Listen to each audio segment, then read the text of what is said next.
భారతదేశ వ్యాప్తంగా రోజుకొక బర్నింగ్ టాపిక్ అంటే రాజకీయం కాకుండా ఇటు ఆపరేషన్ కగార్ నిజంగా అంటే 2 రోజులకు ఒకసారో 3 రోజులకు ఒకసారో ఫలానా వ్యక్తి ఫలానా మావోయిస్టులో ఫలానా అంటే బాగా అధికారం చలాయించినటువంటి వ్యక్తి మరణించారని చెప్పేసి ఇట్లా సంచలనాలు బయటకు వస్తూ ఉంది.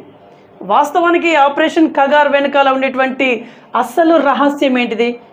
ఇదే ఇప్పుడు తెలుసుకుందాం. ఈరోజు మనం ఖమ్మం జిల్లాకి రావడం జరిగింది. మనతోనే భారతీయ జనతా పార్టీ సీనియర్ నాయకులు at the same time state leader ఉన్నటువంటి డాక్టర్ శీలం పాపారావు గారు మనతో ఉన్నారు. వీరి నుంచి కొంత లేటెస్ట్ ఇన్ఫర్మేషన్ అడిగే ప్రయత్నం చేద్దాం. నమస్తే సార్, బాగున్నారు? నమస్తే అండి సార్, నేను పాయింట్కి వస్తున్నాం.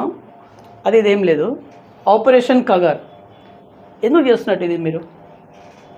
ముఖ్యంగా మన భారతదేశం స్వతంత్రం వచ్చిన తర్వాతకి ప్రజాస్వామ్య పద్ధతిలో మనం అందరం కూడా ముందుకు పోతా ఉన్నాం. ప్రజాస్వామ్య పద్ధతిలో ప్రభుత్వాలు ఎన్నుకోబడుతున్నాయి. ఎప్పుడైతే మంది రాచరిక పాలన నుంచి ప్రజాస్వామిక పాలన మొదలవుతుందో అప్పుడే ఆ కమ్యూనిస్టు భావజాలం ఉన్న వాళ్ళందరూ కూడా దీన్ని వ్యతిరేకించారు, ప్రజాస్వామ్యాన్ని వ్యతిరేకించారు. ప్రజల చేత ఎన్నుకోబడిన ప్రభుత్వాలు మాకు వద్దు అని చెప్పేసి కూడా వాళ్ళు చెప్పడం జరిగింది. ఉదాహరణకు చూసుకుంటే మన నిజాం ప్రభుత్వం కుప్పకూలిపోయింది, ఆ తర్వాత భారతదేశం విలీనమైంది. అది కూడా వాళ్ళకి నచ్చలేదు. ఇక్కడి భారతదేశంలో నిజాం ప్రభుత్వం హైదరాబాద్ రాష్ట్రం కలవటం వాళ్ళకి ససేమిరా నచ్చలేదు, దాన్ని వ్యతిరేకించారు కూడా కమ్యూనిస్టులు. అంటే దాని అర్థం ఏంటంటే ఈ దేశంలో ఉంటూ ఈ దేశాన్ని వ్యతిరేకిస్తూ ఈ దేశ జాతీయ జెండాను అవమానపరుస్తూ కనీసం జాతీయ గీతం కూడా పాడలేని వాళ్ళు ఈ దేశానికి ఏమి ఉపయోగపడతారనేది మనం ఆలోచించాల్సిన అవసరం. సార్, ఇక్కడ వాళ్ళు ఇప్పుడు మావోయిస్టులు అని అంటే ఆదివాసులకి రక్షణ కవచంలో వాళ్ళు ఉంటున్నారు అనేది ప్రజా సంఘాల వినికిడి వాదన కూడా యాక్చువల్లీ తప్పు కూడా. అది నిజంగా ఆదివాసులు అమాయకులండి. అమాయకత్వం నిండిన ఆదివాసులు అడవులు పట్టుకొని జీవిస్తూ ఉన్నారు. కనీసం ప్రభుత్వ ఫలాలు వాళ్ళకి చేరనీయకుండా అడ్డుపడేది వాళ్ళే. కనీస రహదారి కూడా ఏర్పరచకుండా అక్కడ ప్రభుత్వం నుంచి వచ్చే ఫలాలన్నీ కూడా పోకుండా అడ్డుకునేది కూడా మావోయిస్టులు అనేది కూడా మనం అర్థం చేసుకోవాలి. అక్కడ ఉన్న ఆదివాసీలను కూడా మాయమాటలు చెప్పి ఈ భారతదేశం అంటే మనకి వ్యతిరేకమని చెప్పి వ్యతిరేకంగా మాటలు చెప్పేసి వాళ్ళందరినీ కూడా ఓన్లీ ఆదివాసీలు మాత్రమే రిక్రూట్మెంట్ చేసుకుంటూ పోతూ ఉన్నారు. ఇది చాలా తప్పు. ఇప్పుడిప్పుడే తెలుసుకుంటున్నారు. కాశ్మీర్లో ప్రజలు ఎలా తెలుసుకుంటున్నారో మన భారతదేశంలో కలిస్తే తీవ్రవాదం వైపు పోతే మనం ఎంత లాస్ అవుతున్నామో కాశ్మీర్ ప్రజలు ఎలా తెలుసుకుంటున్నారో ఇప్పుడిప్పుడే గ్రామాలలో బయటపడుతుంది. అభివృద్ధి ఫలాలు ఏందో వాళ్ళకి తెలుసుకుంటూ ఉన్నారు. ఎందుకంటే కనీసం జాతీయ జెండా ఎగరేసే పరిస్థితి అడవుల్లో జరగట్లేదు. జాతీయ జెండా ఎగరేసే పరిస్థితి కనిపించట్లేదు. ఎందుకు మరి జాతీయ జెండా అంటే వాళ్ళకి అంత కోపం? భారతదేశం అంటే ఎందుకు కోపం వాళ్ళకి? భారతదేశం నాశనం చేయటమేనా? భారతదేశాన్ని వ్యతిరేకంగా పోవటమేనా? సీతక్కలాగా బయటకు రావచ్చు కదా. సీతక్క చూసి మావోయిస్టులో పనిచేసింది, బయటకు వచ్చింది, పోరాడుతుంది, ప్రజల్లో మధ్యలో ఉంది, ప్రజల సమస్యలు తీరుస్తూ ఉంది, ప్రజలతో కలిసి తిరుగుతూ ఉంది. ఆమె ఆహ్వానించదగ్గర కదా. మరి అట్లా కాకుండా తుపాకులు పట్టుకొని ఎవరిని చంపడానికి ఆ తుపాకులు? మీరే చెప్పండి, ఎవరిని చంపడానికి ఆ తుపాకులు వాళ్ళ చేతిలో ఉంటాయి చెప్పండి. రైట్. యాక్చువల్లీ ఇప్పుడు ఆదివాసులు ఏదో పక్కన పెడదాం. అక్కడ ఈ కగార్ వెనకాల అసలు రహస్యము అక్కడ ఖనిజ సంపదలు దాగున్నాయి. సో అక్కడ అదాని అంబానీకి ఇచ్చే ప్రయత్నం చేస్తూ ఉన్నారు. సో తద్వారా వీళ్ళు అడ్డుకుంటున్నారు. వీళ్ళని లేకుండా చేయడమే ఈ కగార్ యొక్క ఉద్దేశం అన్నట్టుగా తెలుస్తుంది. అవన్నీ తప్పుడే అండి. ఇక అదాని అంబానీ సంపాదించుకోవాలంటే ఛత్తీస్గఢ్ అడుగు తప్ప ఏం లేవు. ఎక్కడ వాళ్ళు ప్రపంచవ్యాప్తంగా వ్యాపారాలు ఉన్నారు వాళ్ళంతా. ఆదాని కానీ టాటా బిర్లాలు కానీ ప్రపంచవ్యాప్తంగా ఉండేది. ఇక అదన్నీ కాదని చెప్పి వీళ్ళ దగ్గరే గుర్తుని చేస్తారని అనుకోరు. అదంతా తప్పుడు న్యూస్. అక్కడ ఖనిజాలు ఉన్నాయి. భారతదేశం మొత్తం కూడా ఎక్కడో చోట ఖనిజాలు ఉన్న వాస్తవమే. అక్కడ ఓన్లీ ఛత్తీస్గఢ్లోనే ఖనిజాలు ఉన్నాయనేది కూడా ఆ ఛత్తీస్గఢ్ అటవీ ప్రాంతంలో దాదాపు 96 జిల్లాల్లో ఈ నక్సలిజం ప్రాబ్లం ఉంది. ఈ 96 జిల్లాల్లో మాత్రమే ఖనిజాలు ఉన్నాయి అనుకోవటం తప్పది, తప్పుడు న్యూస్. ఆ ఖనిజాల కోసమే మమ్మల్ని చంపుతున్నారు అనేది తప్పుడు న్యూస్. అది అంతా రాంగ్. అది రైట్. తెలంగాణలో 8 మంది ఎంపీలు 8 మంది ఎమ్మెల్యేలు మీ వాళ్ళు ఉన్నారు. సార్, ఇప్పుడు స్థానిక సంస్థల ఎలక్షన్స్ రాబోతుంది. 8 మంది ఉన్నారు కదా, గడపన మీరు ఏం చెప్పి అడుగుతారు సార్ ఓట్లు? గతంతో పోలిస్తే ఇప్పుడు చాలా మార్పు వచ్చిందండి ప్రజల్లో కూడా. గతంలో మోడీ గారు ప్రధానమంత్రిగా రాకముందు పరిస్థితి ఎలా ఉంది, ఇప్పుడు పరిస్థితి ఎలా ఉంది అనేది ప్రతి ఒక్కళ్ళు కూడా ఆలోచిస్తున్నారు. గతంలో మనం చూసుకుంటే జీడిపి అని అంటారు. జీడిపి అనేది మనది ఎక్కడో 5వ స్థానం 6వ స్థానం 8వ స్థానంలో ఉంది. ఇప్పుడు మనం అంచెలంచెలుగా మనం ఎదుగుతున్నాం. జీడిపి అంటే మనం డొమెస్టిక్ ప్రొడక్ట్స్ బాగా మేక్ ఇన్ ఇండియా ప్రాజెక్టులో భాగంగా మన డొమెస్టిక్ ప్రాజెక్ట్స్ అన్నీ కూడా మనమే తయారు చేస్తున్నాం, మనమే ఎక్స్పోర్ట్ చేస్తున్నాం. ఆ ఎక్స్పోర్ట్లో వ్యాపారంలో మన స్థానం ఇప్పుడు 3వ స్థానానికి పోవడానికి సిద్ధంగా ఉంది. ఇప్పుడు ప్రస్తుతం 4వ స్థానం ఉంది, 3వ స్థానంలో జర్మనీని కూడా దాటే పరిస్థితి ఉంది. అంటే మన అభివృద్ధి ఫలాలు మనకి కళ్ళ ముందు కనబడుతూ ఉన్నాయి. అభివృద్ధి అనేది గతంలో ఏముండేది, అభివృద్ధి అనేది ఎవరికి కనబడేది కాదు. ఇప్పుడు మా బీజేపీ సిద్ధాంతం ఏంటంటే అంత్యోదయ పథకం, ఏకాత్మ మానవత్వం అంటారు. ఆ మనుషులందరూ ఒకటే. ఏదైతే అభివృద్ధి ఫలాలు ఉన్నాయో, ప్రభుత్వం నుంచి రావాల్సిన ఫలాలు అంత్యోదయ చిట్ట చివరి వ్యక్తికి అందాలనేదే బీజేపీ పార్టీ సిద్ధాంతం. ఆ సిద్ధాంతం ప్రకారం మేము అంత్యోదయ స్కీమ్ కింద ప్రతిదీ కూడా అట్టడుగు స్థానానికి చేర్చే విధంగా మేము పోతున్నాం. గడప గడపకి వెళ్తున్నాం. ప్రజలు కూడా ఆలోచిస్తూ ఉన్నారు. కేసీఆర్ గారు, హరీష్ రావు గారు, కేటీఆర్ గారు వీళ్ళు వరుసగా అంటే విచారణ ఎదుర్కొంటున్నారు. మీకేమనిపిస్తుంది? పొగలేందే నిప్పులేందే పొగలేదు రాదంటారు కదా సామెత. నిప్పు ఉంది ఆడ, అవినీతి ఉంది. అవినీతి లేదనేది విచారణకు మాత్రమే పిలిపించాలి కానీ ఇంకా అక్కడ తప్పు అనేది ఇంకా నిర్ధారణ కాలేదు కదా. ఖచ్చితంగా అది జరిగింది, ప్రజలందరికీ తెలుసు. కాళేశ్వరం ప్రాజెక్ట్ ఏంటండి, కాళేశ్వరం ప్రాజెక్ట్ కట్టగానే 3 సంవత్సరాలకి అది నెలల పిల్లర్లని కూలిపోతే దాని బాధ్యత ఎవరు తీసుకోవాలి? బాధ్యత అంత డబ్బులు ఖర్చు పెట్టారు కదా, 1,00,000 కోట్లు ఖర్చు పెట్టారు. సరే అన్ని అనుమతులు వచ్చినాయి, కట్టాల్సిన వాడు కట్టి కట్టాలి కదా. ఎందుకు కట్టలేదు మరి? అవినీతి జరగలేదంటావా? దానికి సంబంధించిన చిన్న ఇంజనీర్కి 100 కోట్ల సంపాదనకు పోయింది ఈ కాళేశ్వరం ప్రాజెక్టు తోటి. ఆయనే 100 కోట్ల సంపాదనకు పోతే వీళ్ళు ఎంతకు పోవాలి? ప్రజాధనం దుర్వినియోగం అయిందా లేదా? కాళేశ్వరం ప్రాజెక్టు అసలు పనికొస్తుందా పనికి రాదని ముందు వాళ్ళ సమాధానం చెప్పండి. కాళేశ్వరం ప్రాజెక్టు కట్టారు, దానివల్ల ప్రజలకు ఉపయోగపడుతుందా పడదా? సమాధానం చెప్పండి. హరీష్ రావుని కానివ్వండి, కేటీఆర్ని కానివ్వండి, కేసీఆర్ కానివ్వండి, ఎవరైనా సమాధానం చెప్పండి. పనికొచ్చే ప్రాజెక్ట్ అన్నది ఇప్పుడు పనికొస్తుందా? రిపేర్ చేసినా పనికొస్తుందా? ఎవరు సమాధానం చెప్పలేకపోతున్నారు దాని గురించి. 1,00,000 కోట్లు వృధాగా పోయినాయి గోదావరిలో. పేరుకే నీళ్ళు నిలువ ఉన్నాయి. నీళ్ళు ఉంటే ఏం లాభం? అది పొలాల్లోకి రావాలి కదా. పొలాల్లోకి వచ్చి పంటలు పండితేనే, సస్యశ్యామలు అయితేనే దాని ప్రాజెక్టు సార్థకమవుతుంది. రైట్. మీ జిల్లాలో 3 మినిస్టర్స్ ఉన్నారు. డెవలప్మెంట్ శరవేగంగా జరుగుతుందా? మీ జిల్లా గురించి మాట్లాడదాం, అన్నీ వదిలేద్దాం, ఓన్లీ మీ జిల్లా గురించి మాట్లాడదాం. ఖచ్చితంగా ఖమ్మం జిల్లాలో డెవలప్మెంట్ జరుగుతుంది. అది కేంద్ర ప్రభుత్వ పథకాలు ఏదైతే ఆ పథకాల ద్వారా జరుగుతుంది తప్ప వీళ్ళు ముగ్గురు ఏం చేసేది ఏం లేదు. ఖమ్మం చుట్టుపక్కల జరుగుతున్న అభివృద్ధి అంతా కూడా గ్రామాల్లో జరుగుతున్న అభివృద్ధి అంతా కేంద్ర ప్రభుత్వం ఇచ్చే నిధుల ద్వారా జరుగుతుంది తప్ప వీరు ప్రత్యేకంగా వీరు కేటాయించిన నిధులతోటి కానీ, వీరు సాధించిన నిధులతోటి కానీ, వీళ్ళు మాకు ఇది కావాలని కోరి దాంతో ఏం లేదు. కాబట్టి కేంద్ర ప్రభుత్వం దేశం మొత్తం మీద ఏ విధంగా డెవలప్మెంట్ జరుగుతుందో అదే విధంగా డెవలప్మెంట్ ఖమ్మంలో జరుగుతుంది తప్ప ఖమ్మంలో 6 గ్యారెంటీస్ అమలు కావట్లేదా? అసలు అమలే కావట్లేదు 6 గ్యారెంటీస్. ఆ గ్యారెంటీలో ఏంటో కూడా జనాలు కూడా మర్చిపోయారు. మర్చిపోయి ఈసారి వస్తే జనాలు ఎమ్మెల్యేలు కానీ జనాల్లో తిరిగి కొట్టేటట్టున్నారు. గ్యారెంటీ తర్వాత ఏం కావాలి మీకు? ఖమ్మం ప్రజలకు ఏం కావాలి యాక్చువల్లీ? సూటి చెప్పండి. ఖమ్మం ప్రజలకి దాదాపుగా డెవలప్మెంట్ కేంద్ర ప్రభుత్వ నిధులతో జరుగుతుందండి. ఇక్కడ ఖమ్మం నగరం కూడా గతంలో పోల్చుకుంటే 2 అమృత్ సిటీలో భాగంగా ఖమ్మం నగరంలోకి బాగా ఫండ్స్ వచ్చినాయి. నగరంలో కూడా డెవలప్మెంట్ బాగా జరిగింది, అది మాత్రం చెప్పుకోగలుగుతాం. అట్లాగే గ్రామాల్లో కూడా అభివృద్ధి జరుగుతుంది. గ్రామీణ సడక్ యోజన పథకం, ప్రధానమంత్రి గారి పథకం ద్వారా కూడా గ్రామాలలో కూడా అభివృద్ధి జరుగుతుంది. ప్రతి గ్రామానికి లింక్ రోడ్లు వస్తూ ఉన్నాయి. ఎక్కడి నుంచి వస్తున్నాయి గ్రామాలకు లింక్ రోడ్లు వస్తాయి. ప్రతి ఒక్క కార్యక్రమం ఏ కార్యక్రమం తీసుకున్నది అక్కడి నుంచి వస్తున్నాయి. ఖమ్మంలో మెడికల్ కాలేజీ పెట్టారు, కొత్తగూడెంలో మెడికల్ కాలేజీ పెట్టారు. ప్రతి జిల్లాకు ఒక మెడికల్ కాలేజీ పెట్టారంటే దానికి కారణం ఏంటంటే కేంద్ర ప్రభుత్వం తీసుకునే నిర్ణయం అది. ప్రతి జిల్లాకు మెడికల్ కాలేజ్, ఓన్లీ తెలంగాణలో ఆంధ్రప్రదేశ్లో కాదు, ప్రతి దేశం మొత్తం మీద కూడా మెడికల్ కాలేజీలు పెడుతున్నారంటే దానికి కారణం ఏంటంటే కేంద్ర ప్రభుత్వం నిర్ణయం అది. మైదాన ప్రాంతంలో 70% నిధులు ఆ మెడికల్ కాలేజీలకి, హాస్పిటల్ డెవలప్మెంట్కి, విద్యార్థుల సౌకర్యార్థం మొత్తం కూడా 70% నిధులు మైదాన ప్రాంతానికి ఇస్తూ ఉన్నారు నిధులన్నీ కూడా. అంటే ఇప్పుడు ఇక్కడ జరిగే మెడికల్ కాలేజీల డెవలప్మెంట్ మొత్తం కూడా నిధులన్నీ కూడా కేంద్ర ప్రభుత్వం నుంచి వచ్చే నిధులే. 30% నిధులు మాత్రం కేంద్ర ప్రభుత్వం కేటాయించాల్సిన అవసరం ఉంది.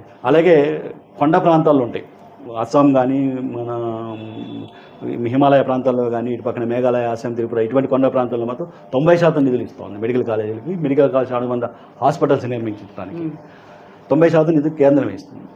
ఇట్లా ప్రతిదీ ఏది చూసుకున్నా కేంద్ర శాతం నిధులు లేకుండా ఇక్కడ అభివృద్ధి మాత్రం లేదు. ఓకే, మనం ఇంటర్నేషనల్ వైడ్గా వార్ గురించి డిస్కషన్ చేస్తే ఒకవేళ మీరేం ఆలోచిస్తున్నారు వార్ గురించి? అయితే అసలు యుద్ధం అనేది రాంగ్ తప్పు. తప్ప యుద్ధాలు అనేది చేయకూడదు. ఎందుకు వస్తుంది యుద్ధం? సహనం కోల్పోయి యుద్ధానికి పోతారు. మన ఇండియా మాత్రం ఎన్ని రోజుల నుంచి సహనం దేశం ఇచ్చినాం, సుఖం లేకుండా పోయింది మనకి. పొరపాటున దేశం ఇచ్చినాం, పాకిస్తాన్ దేశాన్ని ఏర్పాటు చేసినాం.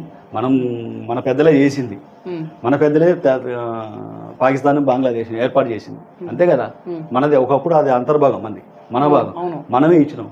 ఇచ్చిన కానీ చేయడానికి సుఖం ఉంది అసలు? ఎప్పుడు చూడు ఇచ్చిన మరుక్షణమే కాశ్మీర్ మీద గొడవకు వచ్చాయి, ఇది స్థలం మాదని చెప్పి, కాశ్మీర్ మాదని. అంత దుర్మార్గంగా ఆలోచిస్తుందండి. అట్లా ఇచ్చిన కానీ మనకు ఉపయోగం లేదు. చూసి చూసి చూసి చివరికి ఆఖరికి ఏం చేసినాం? అప్పటికి కూడా సహనంతోనే ఉన్నాం. ఎప్పుడు కూడా పాకిస్తాన్లో మనం యుద్ధం కోరుకోలేదు, యుద్ధం చేయలేదు. ఇప్పుడు కూడా పాకిస్తాన్తో యుద్ధం చేయలేము మనం. ఇజ్రాయెల్ ఇరాన్ యుద్ధం చేయలేదు. ఆపరేషన్ సింధూర్ అనేది కేవలం తీవ్రవాద స్థావరాలు మాత్రమే మనం పేల్చడం తప్ప జనావాసాల్లోకి పోలే. పాకిస్తాన్లో ఉన్న జనావాసాల్లో మనం ఒకరిని కూడా డిస్టర్బ్ చేయలేదు, ఒక ప్రాణం కూడా తీయలేదు. కేవలం తీవ్రవాద స్థావరాలు మాత్రమే ధ్వంసం చేసినాం. మనదేంది? ఒక యుద్ధం, ఒక దేశం మీద యుద్ధం మనం ఎప్పుడు సిద్ధంగా లేవు. మనది ఇది కాదు. మనం కేవలం తీవ్రవాదం మాత్రమే మనం యుద్ధం చేస్తాం తప్ప తీవ్రవాద అంతం కోసం మనం పోరాడుతాం తప్ప ఒక దేశాల అభివృద్ధిని అడ్డుకోవడంలో మనం ఎప్పుడు ముందుకు లేవు. మనం సహకరిస్తే మన వాళ్ళ అభివృద్ధికి మనం సహకరిస్తాం. రష్యా ఉక్రెయిన్ గురించి ఏం చెప్తారు? ఇజ్రాయెల్ ఇరాన్ గురించి ఏం చెప్తారు? ఇంకా రాబోయే రోజుల్లో ప్రపంచంలో ఉన్నటువంటి కొన్ని దేశాలు, పక్కపక్క దేశాలు, సో ఇక్కడ కొన్ని అంటే లైన్లోకి వస్తున్నాయి యుద్ధం చేసే దిశగా. వెదర్ కూడా అవపడతా ఉంది. ఎందుకు ఈ వెదర్ ఎందుకు అవపడతా ఉంది? దీని వెనకాల ఏముంది అనుకుంటారు? ప్రతిది కూడా తీవ్రవాదం మీద. ఏది ఎక్కడికి పోయినా తీవ్రవాదం. వెపన్స్ కోసం కాదంటారా? వెపన్స్ కోసం కూడా జరుగుతుంది. యుద్ధం అంటేనే వెపన్స్ లేకుండా ఇప్పుడు స్టార్ వార్స్ జరుగుతుంది. ఒకప్పుడు యుద్ధం అంటే కత్తి డోలు పట్టుకుపోయేది. ఇప్పుడు కత్తి డోలు గన్ను పట్టుకుని కూడా దాడే పరిస్థితి లేకుండానే యుద్ధం జరుగుతూ ఉంది. పైన స్టార్ వార్సే, పైనుంచి బాంబులు పడుతూ ఉంటాయి. స్టార్ వార్ తప్ప ఏం లేదు ఇక్కడ. ఇదివరకు లాగా సైన్యం గజబలం ఇవన్నీ ఉండవు. ఇక ఓన్లీ రాకెట్ల టెక్నాలజీ పరంగానే యుద్ధం జరుగుతూ ఉంది. ఏదైనా యుద్ధం జరుగుతుందంటే దానికి కారణం ఏంటంటే దాని అనుకున్న తీవ్రవాదమే. తీవ్రవాద రూపాలు దాని ఉంది. ఇంకోటి ఏంటంటే కొన్ని ఆధిపత్య దేశాలు మేము ఇది ఆధిపత్యం సాధించాలి, మిగతా దేశాలు అభివృద్ధి చెందకూడదు, మేమే టాప్లో ఉండాలని చెప్పేసి కూడా ఈ యుద్ధ సామాగ్రిని ఈ ఉన్నాయి చూసినారు మిసైల్స్ అవి అమ్ముకోవడానికి కూడా ఈ వెనక నుండి యుద్ధాన్ని ప్రోత్సహించి కొన్ని దేశాలు కూడా దుర్మార్గమైన దేశాలు కూడా ఉన్నాయి. వాటిని కూడా మనం గమనించాల్సిన అవసరం ఉంది. రైట్. ఎమ్మెల్సీ కవిత గారి వ్యవహారం పైన మీరు ఏమైనా స్పందించాలనుకుంటున్నారా? వారు కొత్తగా పార్టీ పెట్టే ఆలోచనలు ఉన్నట్టుగా మీకు ఏమైనా అనిపిస్తుంది? ఎందుకంటే జాగృతిని మమేకం చేసే దిశగా కొత్త ఆఫీస్ని కూడా వారు స్టార్ట్ చేశారు. So what about your opinion? రాష్ట్రానికి మరో షర్మిల వస్తుంది, అంతే, ఏం లేదు. మరో షర్మిల అంతే, ఆమె వస్తుంది, పోయింది, అంతే తప్ప ఆమె వల్ల ఎక్కడ కూడా ఏ తెలంగాణ ఏ జిల్లాల్లో కూడా ఇసుమంత్ ప్రభావం కూడా ఉండదు. ఆమె జనాలు లేరు అసలు. వాళ్ళంటేనే ఆ కుటుంబం అంటేనే జనాలు చిరాకు పుట్టింది. అంత బీఆర్ఎస్ పార్టీని బీజేపీ పార్టీ తీసుకోవాలనుకున్న మాట నిజమేనా? అసలు బీఆర్ఎస్ పార్టీ విధానాలే తప్పండి అసలు. అసలు దాన్ని ఎలా తీసుకుంటాం అంటే తీసుకోవడం అంటే కవిత గారే తిహార్ జైల్లో ఉన్నప్పుడు కవిత గారే వారికి ఆఫర్ వచ్చినప్పుడు కవిత గారు తిరస్కరించడం జరిగిందని వారే చెప్పారు. ఏది తిరస్కరించడం? మన విలీనం ఎట్లయితే అసలు అసంభవం. అసలు విలీనం అనేది బీఆర్ఎస్ పార్టీ దీంట్లో విలీనం చేస్తారనేది అసంభవం. దాని కాలక్రమేణా అది కనుమరుగయ్యి భూస్థాపితం అయిపోవాల్సిందే తప్ప నాయకులు మారుతారు. నాయకులు బీజేపీ పార్టీకి సంబంధించిన విధానాలు వచ్చి మారచ్చు, కాకపోతే పార్టీ అనేది విలీనం ఉండదు ఇక్కడ. అది భూస్థాపితం కావాల్సిందే తప్ప ఆ విధానాలు అది విలీనం అనేది ప్రసక్తే ఉండదు ఇక్కడ. కవిత గారి దృష్ట్యా, ఎమ్మెల్సీ కవిత గారి దృష్ట్యా దేవుడు కేసీఆర్ గారు, మరి దయ్యం ఎవరు? వాళ్ళే దేవుళ్ళు, వాళ్ళే దయ్యాలు, వాళ్ళే కుటుంబం. బయట జనాల గురించి ఎవరు పట్టించుకుంటున్నారు? వాళ్ళే దేవుళ్ళు. వాళ్ళు ఎవరు డెవలప్ అయ్యారండి? వాళ్ళ కుటుంబాలు. అయ్య డెవలప్ అయ్యాడు, కొడుకు డెవలప్ అయ్యాడు, లక్షల కోట్లకి వెళ్ళిపోయారు వాళ్ళంతా. అయ్యా కూతురు లక్షల కోట్లకి వెళ్ళిపోయింది, అల్లుడు లక్షల కోట్లకి వెళ్ళిపోయారు. దానివల్ల ఉపయోగం ఏమొచ్చింది రాష్ట్రానికి? ఈ రాష్ట్రాన్ని ఉద్ధరించడం కాక దేశాన్ని ఉద్ధరిస్తారని పోయిండు. దేశంలో పోయింది, ఇది పోయింది. ఏముంది? వాళ్ళే దేవుళ్ళు, వాళ్ళే దయ్యాలు. అసలు యాక్చువల్గా అయితే రాజకీయ పార్టీలకు ప్రజలు దేవుళ్ళు ఉండాలి, ప్రజలే దేవుళ్ళు ఉంటారు. ప్రజలు కాకుండా వ్యక్తులు దేవుళ్ళు. ఎందుకు భారతీయ జనతా పార్టీకి ఓటేయాలి? పౌరుడు ఒక వ్యక్తి, ఓటర్ అనే ఒక వ్యక్తి ఎందుకు బీజేపీకి ఎందుకు ఓటేయాలి? బీజేపీకి ఎందుకు ఓటేయాలనేది ఒక ఓటర్ ఆలోచించాలండి. ఎందుకు వేయాలి? గతంలో అంటే నేనే ఎందుకు వేయాలనేది మేము కూడా చెప్తాం. ఎట్లా చెప్తామంటే గతంలో ఎలా ఉంది, ఇప్పుడు ఎలా ఉంది, ఇప్పుడే డెవలప్మెంట్ ఎలా జరుగుతుంది, ఇప్పుడు మనం ఏ విధంగా స్థితిగతులుగా ఉన్నాము, ఎంత సేఫ్టీగా ఉన్నాను అనేది మేము బీజేపీ తరపు నుంచి మనం ప్రజలందరికీ వివరిస్తున్నాం. ప్రజలు కూడా ఆలోచిస్తారు. ఆలోచించి బీజేపీకి వేయాలా, కాంగ్రెస్కి వేయాలా, ఇంకా వేరే వాళ్ళకి వేయాలా అనేది వాళ్ళ నిర్ణయం. వాళ్ళే ఎందుకు మాకే వేయాలని చెప్పేసి మేము అడగం. ఇది ప్రజాస్వామ్యం. ఇది ప్రజాస్వామ్యంలో మీరు గమనించండి.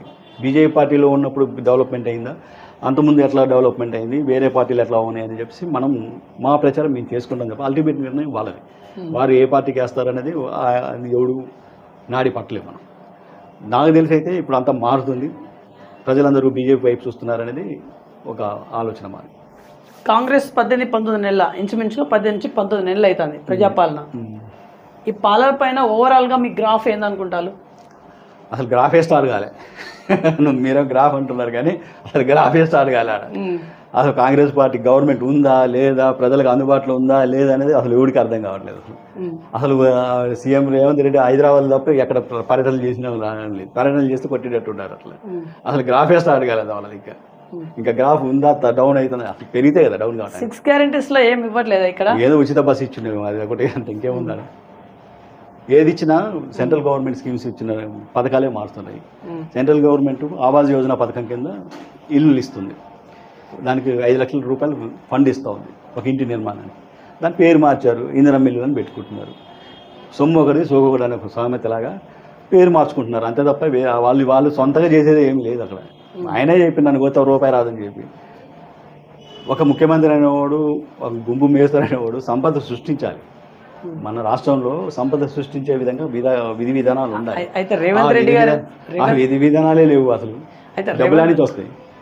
రేవంత్ రెడ్డి గారు ఏం చెప్తా అంటే ఖజానా ఖాళీగా ఉంది, పోనీ అప్పు తీసుకొద్దామంటే అప్పు కూడా ఇస్తాను లేరు, ఎందుకంటే లక్షల కోట్ల అప్పు చేసిపోయిండు కేసీఆర్ అని చెప్పేసి రేవంత్ రెడ్డి గారి వర్షన్. నిజంగా గతంలో చూసుకుంటే మన తెలంగాణ రాష్ట్రం ఏర్పాటు చేసుకుంటే మనది ధనిక రాష్ట్రమే. మిగులు బడ్జెట్ ఉంది, ధనిక రాష్ట్రమే. నాశనం చేశారు. పథకాల రూపంలో ఇవ్వడం తప్పు కాదు కదా. యాక్చువల్లీ పథకాల రూపంలో ఇచ్చినా దాని నుంచి సంపద ఆశించాలి మనం. దాని డెవలప్మెంట్ ఆశించాలి. డెవలప్మెంట్ ఆశించుకోకుండా వృధా ఖర్చుకు పెట్టుకుంటూ పోతే అది వృధా. ఇప్పుడు ఫ్రీ అన్ని ఫ్రీ ఇచ్చుకుంటే మరి రిటర్న్ డబ్బులు అన్ని నుంచి వస్తాయి మనకి. ఒక కుటుంబం ఫ్రీతోటే బతుకుతుందా? బతకదు కదా. అందుకనే రేవంత్ రెడ్డి గారైనా ఎవరైనా ఇప్పుడు రేవంత్ రెడ్డి గారు ఖజానా ఖాళీ అంటారు. ఖాళీ అంటే ఖజానాన్ని ఏ విధంగా మనం డెవలప్ చేసుకోవాలి, మనకి సంపదని ఏ విధంగా సృష్టించుకోవాలి, ఏ పథకాలు తీసుకొస్తే సంపద వస్తుంది, ఏ పథకాలు తీసుకొస్తే మనకి ఇన్కమ్ జనరేట్ చేస్తుంది అనేది ఎంతోమంది ఆర్థిక నిపుణులు ఉన్నారు. వాళ్ళని కూర్చోబెట్టాలి, చేసుకోవాలి, అన్నీ చేసుకోవాలి. అవి ఏం లేకుండా ఖాళీ అంటే ఖాళీనే ఉంటుంది. Right sir. ఇప్పుడు కేసీఆర్ ఫ్యామిలీలో ఎవరైనా జైలుకి వెళ్తారా? మీకు ఏమనిపిస్తుంది? వెళ్తారా వెళ్ళరా అనేది నాకు తెలిసి అయితే వెళ్ళే ఛాన్సెస్ ఎక్కువ ఉన్నాయండి. ఎందుకంటే అవినీతి అట్లా జరిగింది. అందరికీ తెలుసు, రాష్ట్ర ప్రజలందరికీ కూడా తెలుసు. ప్రజెంట్ అయితే విచారణ జరుగుతుంది. అంటే మనం వెళ్తారా వెళ్ళరా అనేది మనం చెప్పలేము. విచారణ చేసే ఆఫీసర్లతో కూడా ఉంటుంది. వాళ్ళు మంచి నిష్పక్షపాతంగా చేస్తే వాళ్ళు శిక్ష పడే అవకాశం కూడా ఉంటుంది. ఫోన్ ట్యాపింగ్ గురించి మీరేమనుకుంటున్నారు? మరీ దారుణం అండి ఫోన్ ట్యాపింగ్. ఒక మనిషి వ్యక్తిగత జీవితంలో పోయి వాడిని హరించడం, వారి వ్యక్తి స్వేచ్ఛ హక్కుల్ని హరించడం ఈ ఫోన్ ట్యాపింగ్ అంటే. ఏదో పెద్ద నేరస్తుడు, ఏదో బందిపోటు దొంగలకి లేకపోతే నక్సలైట్లకు ఏదో ఫోన్ ట్యాపింగ్ చేస్తారంటే సరే, వాళ్ళు లా అండ్ ఆర్డర్ డిస్టర్బ్ చేస్తారు కాబట్టి దేశ రక్షణ కోసం చేస్తారు. రాజకీయ నాయకులు, ప్రజానాయకులు, వాళ్ళు తిరిగి వాళ్ళది ఫోన్ ట్యాపింగ్ చేస్తున్నారు. అసలు పిల్లలతో ఫోన్ ట్యాపింగ్ చేయటం ఎవడన్నా తలకాయ ఉన్నోడు, ఎవడన్నా పిల్లాన్ని ఎవడన్నా ఫోన్ ట్యాపింగ్ చేస్తారంటే ఎవడన్నా సిగ్గు ఉండాలి కదా. సిగ్గు శరం ఉన్నాడు ఎవడన్నా చేస్తారా పిల్లాందే చేసినట్టు ఎంతమంది చేసి ఉండాలి? చాలామంది ఉంటారు. ఫోన్ ట్యాపింగ్ అసలు ఫోన్ ట్యాపింగ్ చేయటం ఏంటి? అసలు వ్యక్తిగత స్వేచ్ఛను హరించడం ఏంటి? అది క్షమించడానికి నేరం. అసలు ఫోన్ ట్యాపింగ్ అనేది అన్ని నేరాల్లో కన్నా ఫోన్ ట్యాపింగ్ అనేది వ్యక్తిగత విషయాల్లో వాళ్ళ వ్యక్తిగత జీవితాలను నాశనం చేయడం కోసం అంతే కదా ట్యాపింగ్ చేయాలి. వ్యక్తిగత జీవితాలు నాశనం, ఎన్నో జీవితాలు నాశనం అయినాయి ఫోన్ ట్యాపింగ్ వల్ల. విడాకులు కూడా తీసుకున్నారు కొంతమంది. ఒక్కొక్కటి సంచలనాలు వస్తూ ఉంది ఫోన్ ట్యాపింగ్ గురించి. సిట్ కూడా చాలా సీరియస్గా విచారణ చేస్తూ ఉంది. సో ఈ ఫోన్ ట్యాపింగ్లో ఎంతమంది దోషులుగా ఉండేటువంటి అవకాశం ఉందనుకుంటారు? ఫోన్ ట్యాపింగ్ చేసిన ప్రతి ఒక్కడు దోషే. ఉమ్. ఎంత ఏ ఆఫీసర్ అయినా పర్లేదు, కింద నుంచి పైదాకా మంత్రులైనా సరే అందరూ దోషులే. పోలీస్ ఆఫీసర్లు రాజకీయ నాయకుల మాట వినడం అనేది కరెక్టేనా? వాళ్ళు చెప్పినట్టుగా వీళ్ళు ఫోన్ ట్యాప్ చేయడం కరెక్టే అంటారా? అది ఎట్లా కరెక్ట్ అవుతుంది? వాళ్ళకి లా అండ్ ఆర్డర్ కొంచెం ఉంటుంది కదా. మరి చేసిల్ అనేది ఇప్పుడు కాంగ్రెస్ పాలన అంటా ఉంది కదా. ఇప్పుడు పోలీసు వాళ్ళు ఫోన్ ట్యాపింగ్ చేసిరంటారు, మా ఏ మినిస్టర్లు చేసిరంటారు. అంటే వాళ్ళ తప్పులు వీళ్ళతో భాగస్వామ్యం పంచుకున్నట్టే కదా. వాళ్ళు చెప్తే వీళ్ళు చేసిల్ అన్నట్టు ఏదైనా తప్పే కదా. వాళ్ళ తప్పులు వీళ్ళు భాగస్వామ్యం పంచుకున్నట్టే. ప్రోటోకాల్ ప్రకారం మినిస్టర్ ఒక నిమిషం, ప్రోటోకాల్ ప్రకారం మినిస్టర్ చెప్తే తూచా తప్పకుండా వాళ్ళు చేయాలి కదా. ఆఫీసర్గానే చేసింది. ఇప్పుడు రాజ్యాంగం ఒకటి ఉంది మనకి. అవును. ఆ రాజ్యాంగబద్ధంగా మనకి ఏదైతే అనుసరిస్తుందో ఆ రాజ్యాంగబద్ధంగా మనం వ్యవహరించుకోవాలి. ఏ ఉద్యోగమైనా ఆ రాజ్యాంగబద్ధంగా అనుసరించుకోవాలి. ఆ రాజ్యాంగబద్ధంగా కాకుండా బయటకు వచ్చి చేస్తే మాత్రం తప్పు అవుతుంది. ఇప్పుడు ఇక్కడ పోలీస్ ఆఫీసర్ తప్ప, రాజకీయ నాయకులు తప్ప, ఫోన్ ట్యాపింగ్ ఇద్దరి తప్పే. రాజ్యాంగం ఉన్న ఒకటి ఉంది, రాజ్యాంగాన్ని అనుసరించుకోవాలి. ఫోన్ ట్యాపింగ్ ఏమైనా మినిస్టర్ చెప్పిన మాట, మినిస్టర్ రాజ్యాంగానికి అనుకూలంగా నడుచుకున్నట్టు ఏ మినిస్టర్ కూడా అట్లా చెప్పడు. చెప్పిందంటే రాజ్యాంగాన్ని అవమానాన్ని పరిచి చేసినట్టు లెక్క. సరే, మినిస్టర్ వాళ్ళు రాజ్యాంగాన్ని అవమానపరుస్తూ ఫోన్ ట్యాప్ చేశారు అంతే. ఇద్దరు నేరస్తులే. ఇద్దరు నేరస్తులే. ఎవరు వ్యక్తిగత స్వేచ్ఛ హరించమని రాజ్యాంగం చెప్పిందా? ఒక సామాన్య జీవులు, ప్రజానాయకులు, ప్రజాప్రతినిధులు రాజ్యాంగంలో ఎక్కడ ఉంది చెప్పండి? రాజ్యాంగం దాటి వచ్చారంటే వాళ్ళు తప్పు చేసినట్టు లెక్క. వాడు ఎవడైనా కానీ, పోలీసులైనా కానీ, ఎవడైనా ఏ స్థాయి నాయకులైనా కానీ, ఏ స్థాయి ఉద్యోగస్తులైనా కానీ వాళ్ళు తప్పే అంతే. శిక్షించుకోబడాల్సిందే. Right. Last and final question, Khammam ప్రజలకే కావచ్చు, లేకుంటే ఇంకేదైనా కావచ్చు, మీరు ఇచ్చే మెసేజ్ ఏంటి? యాక్చువల్లీ ఖమ్మం ప్రజలందరూ కూడా గమనిస్తూ ఉన్నారు. ఇక్కడ వాస్తవంగా కమ్యూనిస్టు భావజాలం గతంలో బాగా ఉండేది. ఇప్పుడు క్రమక్రమంగా అది తగ్గుతూ ఉంది. ముఖ్యంగా ప్రజలు నమ్మట్లేదు అటువంటి భావజాలాన్ని. ఇప్పుడు అంతా కూడా అందరూ సమానంగా ఉండాలి, అందరూ బాగుండాలనే భావన కూడా సర్వేజన సుఖినే భవంతు అనే భావజాలంతో అందరూ ముందు ఉన్నారు. ఖమ్మం జిల్లా ప్రజలు తెలుసు, చాలా రాజకీయ నైపుణ్య దాని తెలివి ఉన్నవాళ్ళు, విజ్ఞులు, సౌమ్యులు అన్ని వారికి తెలుసు. చైతన్యవంతులు వాళ్ళు. వారికి తెలుసు ఎవరికి ఎట్లా పోవాలనేది, ఎవరు ఎప్పుడు ఆదరించాలనేది.